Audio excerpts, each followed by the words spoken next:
Je vous laisse regagner la salle. On va faire monter nos deux collègues qui sont venus de Namur, de la région wallonne en Belgique, nous faire un témoignage un peu décalé, comme je crois que à chaque rencontre, vous avez l'habitude d'entendre. Et pendant qu'ils se dirigent vers nous, David Panier, t'as pas de chance parce que ton téléphone vient de sonner, mais tu m'as demandé... Installez-vous. David Panier m'a demandé de pouvoir intervenir. Il faut que David coupe son téléphone. Alors, qu'est-ce qu'on fait? Oui, je pense que la dame peut rappeler, effectivement, parce que... On sait le service de la préfecture, donc je vais un peu rapprocher au nez, parce que j'interviens juste pour 3 petits points. D'abord, on est très en retard. Ça, c'est la première chose. La deuxième, c'est que si vous avez bien regardé le programme, vous savez que ce soir, pour ceux qui viennent à la soirée de gala, le circuit de Manicourt offre à 8 personnes la possibilité de faire un tour du circuit dans les voitures de l'organisation. Comment on fait? Mais que à 8 personnes. Est-ce qu'il y a des volontaires? Du coup, on va les tirer au sort. Alors, pour les tirer au sort, on a fait une petite liste. On a une petite liste secrète avec des noms, un numéro. Cette liste, il n'y a qu'une personne qui l'a. Elle est cachée quelque part. Et je vais demander des numéros au hasard entre 1 et 215 à Alain. Un seul, vas-y, dis-moi. 213. 213. Céline, tu as noté? Martin, un numéro entre 1 et 215. Monsieur Dessat, un numéro entre 1 et 215. 92. Madame Libert. 74. Monsieur le Président, un numéro. 58. Monsieur le Président de la Fédération des Scots. 88. Le numéro de département. On en a combien? 6. Alain, s'il te plaît, un numéro. 11. Et le voisin et 24. On vous dira tout à l'heure, avant la dernière table ronde de l'après-midi, qui sont les personnes qui, du coup, participeront, seront les heureux gagnants de ces tours de circuit. Impératif pour ces 8-là, la consigne, je la donne dès maintenant, il faut prendre le premier bus ce soir. Sinon, c'est raté.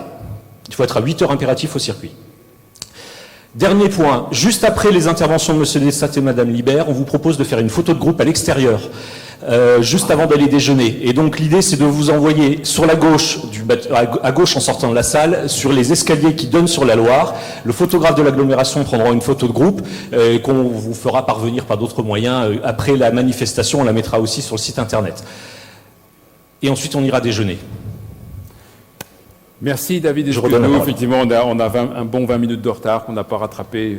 Alors donc, je ne vous présente pas parce que je vais perdre du temps. Je vous passe la parole. Merci de nous expliquer d'où vous parlez. Merci beaucoup d'être venu décaler le regard comme à chaque fois. On est en Wallonie, on est à Namur, on est en Belgique. Et qu'est-ce qu'on y fait? Et peut-être en passage, qu'est-ce que vous dites quand vous regardez la famille Scott, la planète Scott que vous avez vue à l'exercice ce matin? À vous pour 30 minutes et peut-être moins si... Merci Martin, comme on a dit que vous aviez perdu le Nord, on vous a fait venir le Grand Nord pour essayer de le retrouver.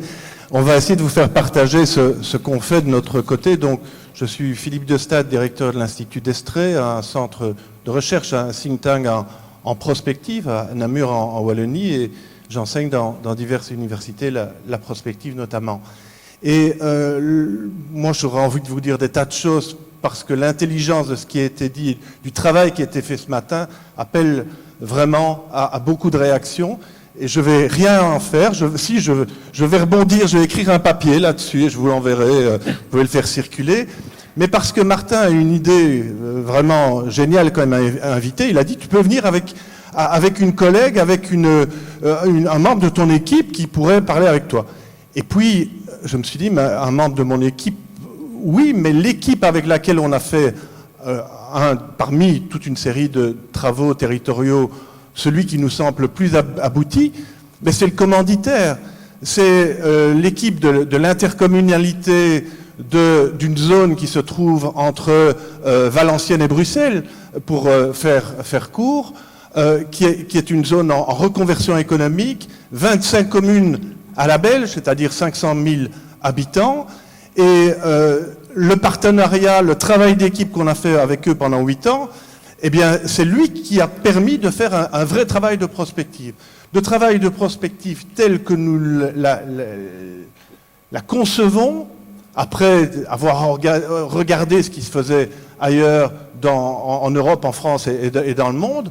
C'est non pas simplement une prospective de l'observation, pas simplement la prospective qui, comme ça vient d'être dit, recherche le coup d'après, mais la prospective qui joue le coup d'après, la prospective qui fait la transformation du territoire, qui mène la mise en œuvre. Et donc, je cède la parole à Stéphanie Libert, directrice du développement territorial à l'intercommunal IDEA, et qui va vous dire le travail qui a été fait. Voilà, j'en ai terminé. Voilà, donc merci de me donner la parole aujourd'hui devant vous. Je vais vous parler rapidement de la démarche que nous avons menée sur notre territoire, donc du cœur du Hainaut, qui se situe donc au niveau de, comme Philippe de Stade l'a dit, de 25 communes, plus ou moins 520 000 habitants. Je me dois d'abord de présenter l'intercommunalité dans laquelle je suis employée, ainsi que toute l'équipe qui a travaillé au projet de territoire, parce que c'est vraiment le premier outil qui a porté le projet, et la diversité de ces activités est une chose importante pour la suite de son développement. Donc nous sommes actifs dans le cadre du développement économique avec l'aménagement d'infrastructures d'accueil des activités économiques, tant terrain qu'infrastructures bâtiments, également dans l'aménagement du territoire, dans des expertises spécifiques avec des bureaux d'études, notamment dans tout ce qui est technique spéciale, urbanisme, recherche en exploitation, tout ce qui est cycle de l'eau, donc assainissement des eaux usées, mais également production et distribution des eaux pour les industriels, et la géothermie, puisque nous gérons depuis le début des années 70 un puits géothermique qui alimente tout un quartier d'habitation, des hôpitaux, des gares, et donc une connaissance technique vraiment des réseaux de chaleur. Au niveau du plan stratégique de l'intercommunale elle-même, donc nous nous sommes fixés quand même un grand objectif qui est le développement territorial durable et solidaire du cœur du Hainaut en une ère de richesse économique, avec des atouts majeurs pour avoir un potentiel de développement économique efficace. Ce sont d'abord des disponibilités foncières importantes avec de vastes parcelles d'un seul tenant. Donc on a des très grandes parcelles industrielles correctement équipées, avec une très bonne accessibilité, ça c'est le propre de la région wallonne en particulier, et des ressources en eau conséquentes et à un prix compétitif. Et ça, c'est notre rôle effectivement de producteur-distributeur d'eau pour les entreprises qui nous donne cet avantage. Donc l'enjeu, c'était de se doter d'un modèle économique innovant pour avoir les facteurs d'attractivité du territoire. Donc là, on est vraiment sur la stratégie de l'intercommunal, outil de développement. Donc Philippe de Stade l'a rapidement dit, on a 25 communes, 2 pôles urbains qui sont Mons et la Louvière, respectivement 4e et 5e ville de Wallonie. Donc effectivement une bipolarité que sans doute vous rencontrez également dans vos territoires. Mons, qui, pour rappel, a été capitale culturelle l'année dernière, et donc une dynamique également provoquée au niveau de la culture, avec les 2 enjeux donc, qui ont été clairement rappelés dans la démarche, la réindustrialisation et l'attractivité du territoire. Donc en 2007, le gouvernement wallon a confié à l'intercommunal de développer ce projet de territoire. Donc ça a vraiment été officiellement l'outil qui a porté le projet. Voici donc les différentes phases qui ont été menées. Alors la première, dont nous venons de parler, c'est le diagnostic. Un diagnostic partagé qui était à la fois chiffré mais aussi qualitatif, avec l'expression du ressenti des acteurs et de la population. Ensuite, nous avons défini des enjeux de long terme, pour ensuite construire de la vision commune, puis désigner nos axes stratégiques. Là est intervenu un changement de nom, puisque quand le gouvernement wallon nous a désignés pour porter le projet de territoire, nous étions appelés le bassin de la Haine, du nom de la rivière qui traverse notre territoire. Vous avez compris que nous ne pouvions pas continuer à travailler sur cette dénomination. Et donc après vraiment une concertation, nous avons changé notre nom en Cœur du Hainaut, puisque nous sommes la partie centrale de la province de Hainaut, dont nous faisons partie. Ensuite, donc, est intervenue une longue phase, pendant un an, de 2010 à 2011, du choix des actions concrètes, de façon à mettre en œuvre ce projet de territoire. Nous sommes aujourd'hui dans le suivi de cette mise en œuvre et dans son évaluation. Donc ici, je vais vous expliquer un petit peu donc tous les partenaires qui étaient membres de ce qu'on a appelé au départ partenariat stratégique local et qui est devenu un conseil de développement avec vraiment une gouvernance autour de ce conseil de développement. Donc nous avons évidemment tout ce qui est partenaires sociaux, politiques, mais également entreprises, universités, centres de recherche, ainsi que le monde de la formation qui se trouve autour de la table au sein de ce conseil de développement.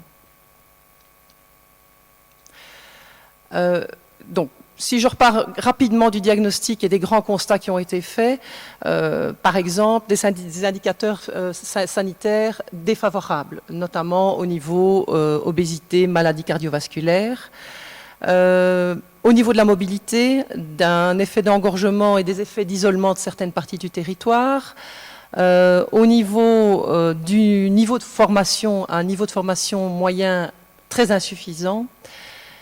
Et par contre, 2 points d'appui, 2 zones d'activité économique chimique et pétrochimique, Céveso importantes, avec un potentiel de reconversion, et l'apparition de nouveaux domaines d'activité émergents, comme les industries culturelles et créatives, l'agroalimentaire, les nouveaux matériaux, notamment basés sur les centres de recherche qui sont situés en lien direct avec nos universités présentes à Mons.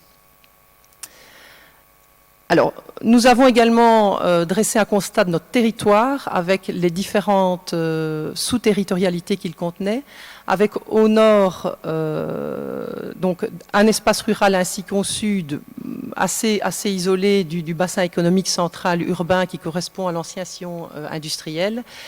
Et au nord-est, le ressenti de l'attractivité forte vers Bruxelles, puisque Mons est à 1 heure de train de Bruxelles, et donc vraiment une attractivité du pôle que constitue Bruxelles.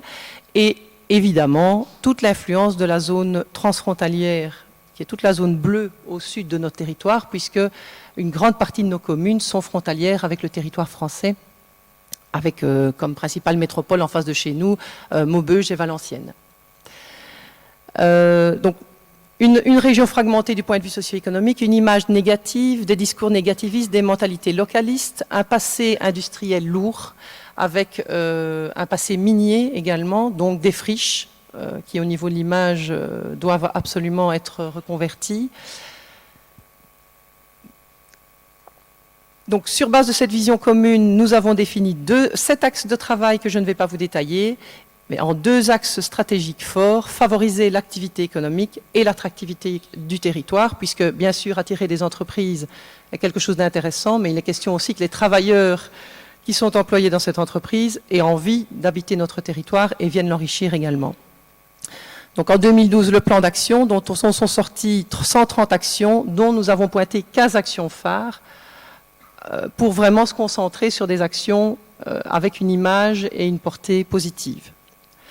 Je ne vais à nouveau pas vous détailler l'ensemble de ces actions, mais vous voyez qu'il y a des actions qui portent tant sur la formation, sur la restructuration du territoire ou sur le développement économique, notamment avec 1 ou 2 actions que je vous détaillerai en vitesse plus loin pour vous montrer la synergie qui a pu être établie entre les différents acteurs.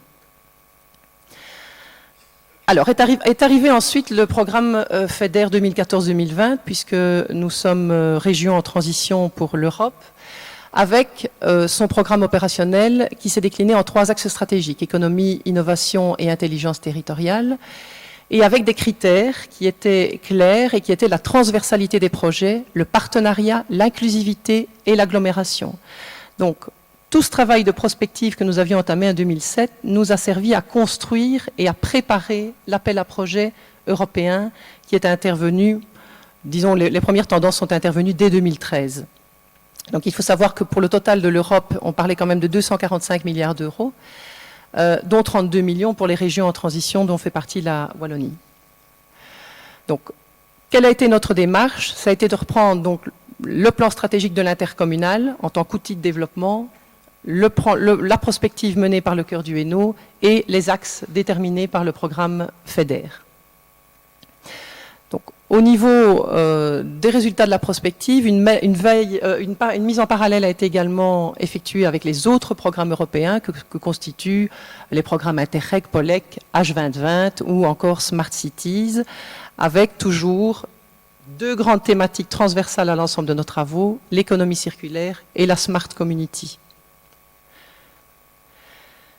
Sur cette base-là, donc 1 an avant l'appel à projet officiel, nous avons préparé 12 groupes de travail. Nous avons mis en place 12 groupes de travail qui rassemblaient à la fois les autorités publiques, les partenaires, les acteurs de terrain, les partenaires sociaux, les universités, de façon à développer des projets transversaux à l'ensemble du territoire et non plus commune par commune au sein de notre intercommunalité. Donc sur les 250 projets multithématiques qui ont été déposés, pour un budget de 660 millions, 200 millions ont été accordés sur le territoire.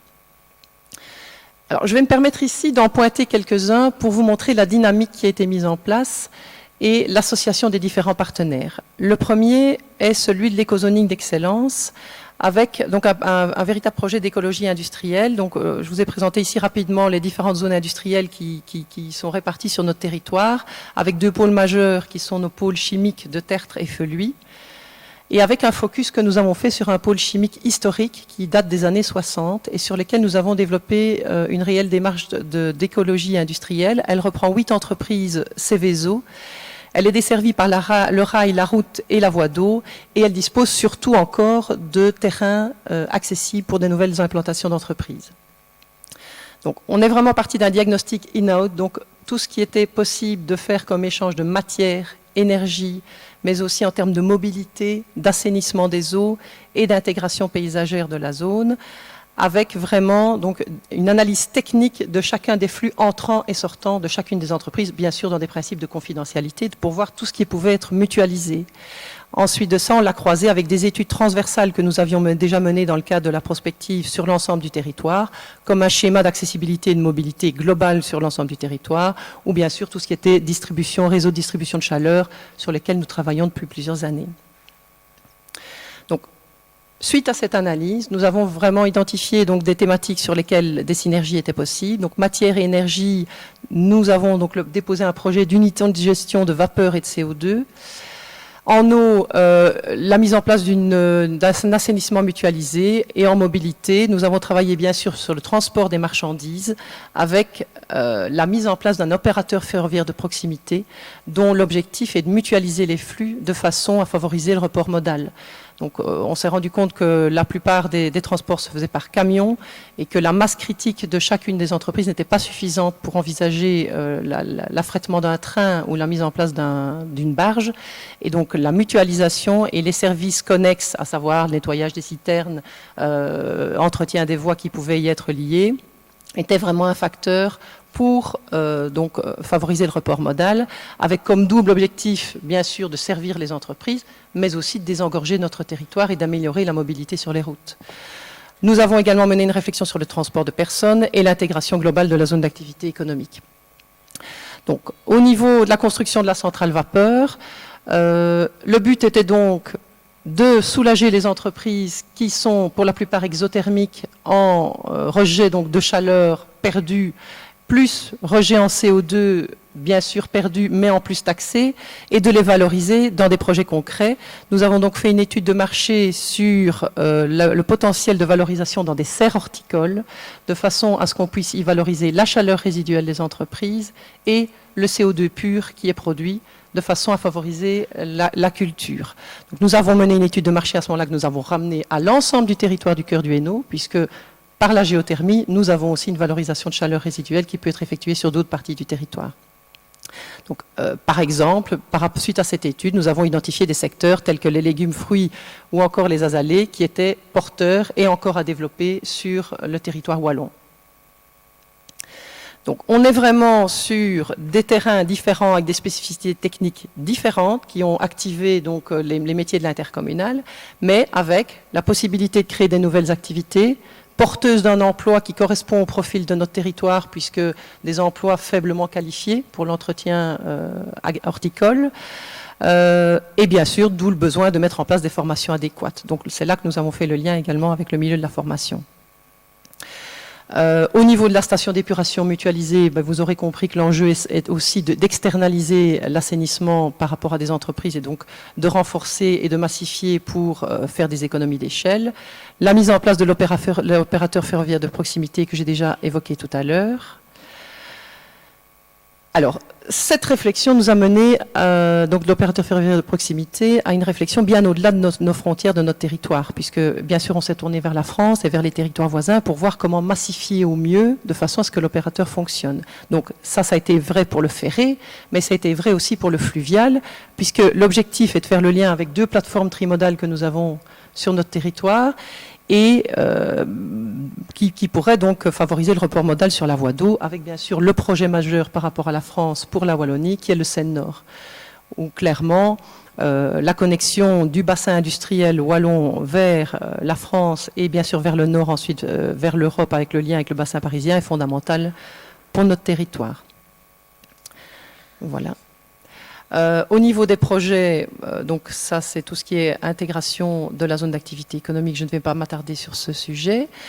Alors bien sûr, voilà, je voulais vous brosser le sujet de l'écologie industrielle parce qu'il est intéressant dans le sens où il a impliqué fortement les entreprises du territoire, où il a impliqué également les partenaires publics, les acteurs de la formation, les acteurs de la mobilité, et donc vraiment une mise en synergie avec des objectifs communs de l'ensemble de ces acteurs qui étaient autour du projet.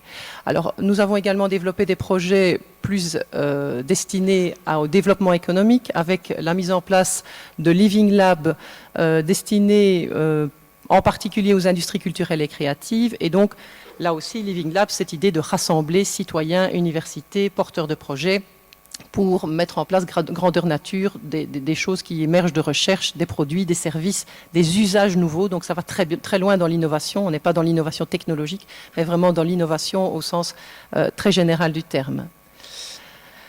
Au niveau des projets, bien sûr, tout ce qui est réseau de chaleur, donc énergétique, mais d'autres potentiels sont également en cours d'exploration, donc tout ce qui est valorisation des gaz de houille et des eaux chaudes des mines, puisque notre ancien bassin minier fait que nous avons encore des mines dont l'eau chaude pourrait être valorisée, mais également des recherches quant au stockage de l'énergie, puisque nous avons des anciennes carrières et que l'idée là était de favoriser le stockage de l'énergie en pompant sur base de bassins de dénivelés différents existants dans les carrières mais connectés, pompant l'eau bien sûr vers le haut au moment où l'énergie est la moins chère et en la faisant descendre au moment où elle est la plus chère. Donc on est vraiment sur des valorisations là, de caractéristiques propres au territoire que sont les anciennes carrières.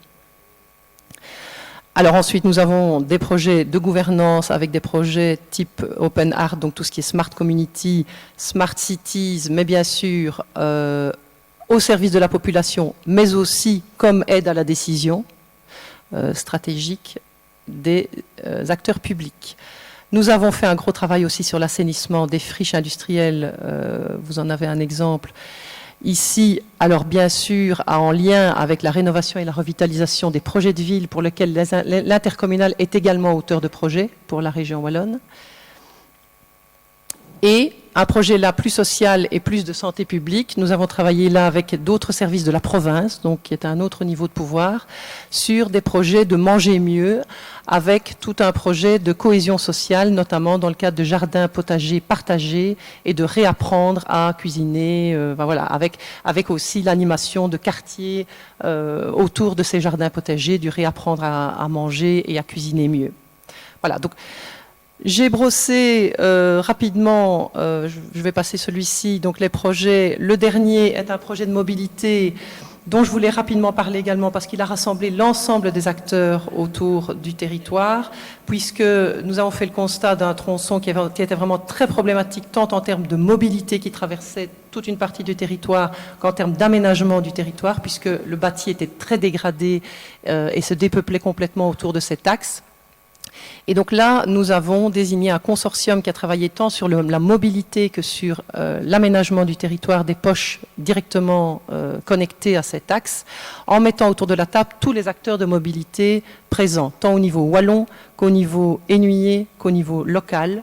Donc les élus locaux jusqu'à la région wallonne avec le service de transport en commun, mais également la voie ferrée pour que la voie ferrée ne devienne pas un concurrent au transport en commun, avec la volonté de mettre en place un transport à haut niveau de service, mais aussi de requalifier l'ensemble du bâti autour de l'axe. Voilà. Nous avons eu des projets complémentaires en matière d'ingénierie touristique et bien sûr d'Interreg. L'idée ici, donc, c'était de regrouper en 6 grandes thématiques que sont l'économie, la mobilité, la gouvernance très importante, le bien-être, l'environnement et le capital humain. Tous ces projets que je vous ai expliqués, toujours autour des 2 grandes thématiques que sont l'économie circulaire et le Smart Community. En termes de gouvernance et d'appropriation par les élus, il faut avouer qu'à part certaines personnalités qui se sont intéressées très vite au travail de prospective, l'adhésion de l'ensemble des élus n'est pas intervenue au début du processus. Ce n'est que lors de la préparation des appels à projets FEDER, lors de la concrétisation de certains projets, lors de l'intérêt porté par certaines entreprises suite à la mise en œuvre des projets, que les élus se sont rendus compte de l'intérêt d'avoir mené la démarche prospective en amont pour ensuite présenter des projets cohérents. Projets cohérents qui ont été d'ailleurs salués particulièrement par la Task Force FEDER qui a été mise en place par le gouvernement wallon lors de la sélection des appels à projets. Donc ça a été vraiment une adhésion venue par la concrétisation. Également dans le cadre de l'Axe FEDER 5, donc le programme opérationnel a donné une responsabilité particulière aux entités infrarégionales, comme ils les ont appelées, qui étaient celles qui portaient en fait les projets de territoire, comme le nôtre. Donc cette appropriation est venue a posteriori et nous avons donc mis en place un conseil de développement élargi qui au départ ne reprenait que quelques élus, en reprenant aujourd'hui l'ensemble des bourgmestres des 25 communes associées, tous les élus au niveau fédéral et régional, donc tout ce qui est parlementaire, ministre présents sur notre territoire, tous les acteurs donc universitaires, centres de recherche, les partenaires sociaux, les entreprises, et je tiens à souligner que le président de notre conseil de développement est en alternance avec la vice-présidence un chef d'entreprise. Ça nous semblait important que la présidence soit menée par un chef d'entreprise. Vous voyez quand même que la dualité des territoires fait que nous avons dû créer 2 sous-commissions, une qui est Mons-Borinage centrée autour de la polarité de Mons et une du Sens centrée autour de la polarité de la Louvière. Donc il y a des particularités qu'il a fallu respecter, mais tout est toujours ramené de manière transversale dans 10 groupes de travail que nous avons mis en place, avec un comité technique qui est entièrement piloté par l'intercommunal, avec toujours cette possibilité d'avoir des ressources techniques en interne directement pour la mise en œuvre des projets. Voilà, merci beaucoup pour votre attention. J'espère n'avoir pas été trop longue.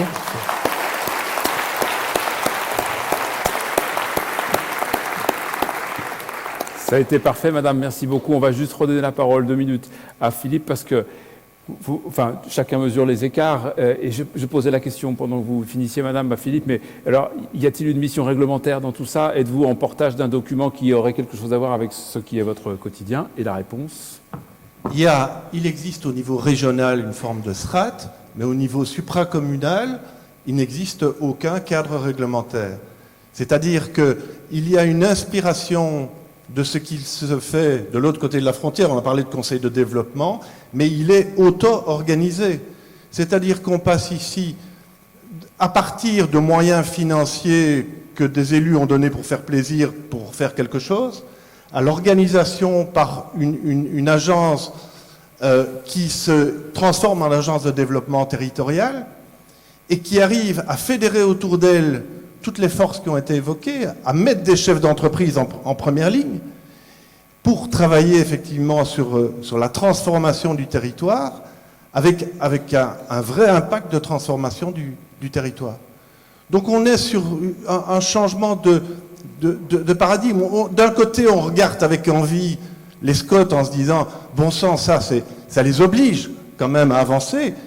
Et de l'autre côté, on se libère à partir des acteurs. Et évidemment, quand vous arrivez à anticiper des moyens FEDER qui n'étaient plus annoncés, puisqu'on avait dit qu'en transition, il n'y aurait plus de moyens, et à faire la conjonction où vous arrivez avec un plan stratégique avec une équipe qui est derrière et qui est prête à porter et qui a la compétence pour le porter, mais vous avez là une rencontre entre des moyens financiers et un plan stratégique à partir d'une perspective du faire et de l'action.